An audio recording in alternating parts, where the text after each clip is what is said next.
There is a legend in the jungles of the Amazon. But you've never had the key.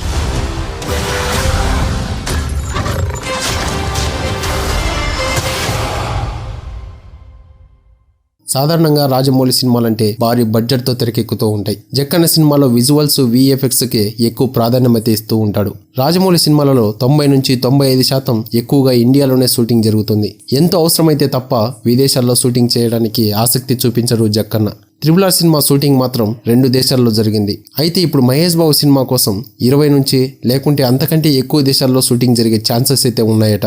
కేవలం Africa అడవుల్లో మాత్రమే shooting జరగాల్సి ఉంది. కానీ మహేష్ బాబు పాత్ర ఒక పాత్ర నుంచి ఇంకొక పాత్రకు మారడానికి కొంచెం టైం పడుతుందట. అందుకోసమే ఇంకో 20 దేశాల్లో షూటింగ్ చేయాలని రాజమౌళి అయితే ఫిక్స్ అయ్యాడు. రాజమౌళి మహేష్ బాబు సినిమాతో బాక్సాఫీస్ ఏ రేంజ్ లో మ్యాజిక్ చేస్తారో చూడాల్సి ఉంది. ఇక ఈ సినిమా బడ్జెట్ 100 కోట్లకు పైగానే ఉండబోతోంది. ఈ సినిమా రిలీజ్ కావడానికి ఇంకో 2-3 ఏళ్ళు అయితే పడుతుంది.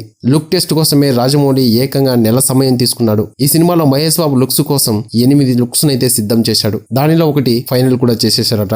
అలాగే ఈ సినిమాలో ఒక మెయిన్ క్యారెక్టర్ కూడా ఉండబోతుందట. టాలీవుడ్ ఇండస్ట్రీ నుంచి ఈ సినిమాలో ఎవరికి ఛాన్స్ దక్కుతుందో చూడాల్సి ఉంది. జక్కన్న సినిమాలో ఛాన్స్ అంటే ఎవరు కూడా వదులుకోరు. రాజమౌళి గత సినిమాలతో పోలిస్తే ఈ సినిమాలో మరిన్ని జాగ్రత్తలు తీసుకోబోతున్నాడు. ఇక రాజమౌళి సినిమా రిలీజ్ అయిన తర్వాతనే మహేష్ బాబు తన కొత్త ప్రాజెక్టులను ప్రకటించబోతున్నాడు. సో ఇది గైస్, మరి ఈ విషయం గురించి మీరేమనుకుంటున్నారో కామెంట్ చేయండి. ఇలాంటి మరో అప్డేట్ తో ఇంకో వీడియోలో కలుద్దాం. Thank you for watching. జై హింద్.